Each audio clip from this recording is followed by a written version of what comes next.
कन्हैया सो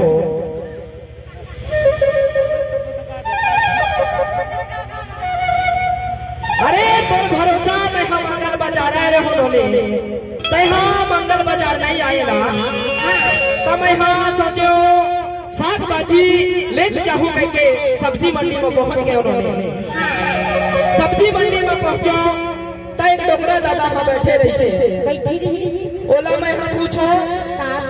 दादा ये सब्जी के का भाव लगाए है तब वहाँ फटाक से अपन खीसा से तंबाकू निकाल के और फटाक ले जाके बोला बोल कैसे जाना था आलू की यो भाव जाना के भाव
सब्जी भाजी ला लेके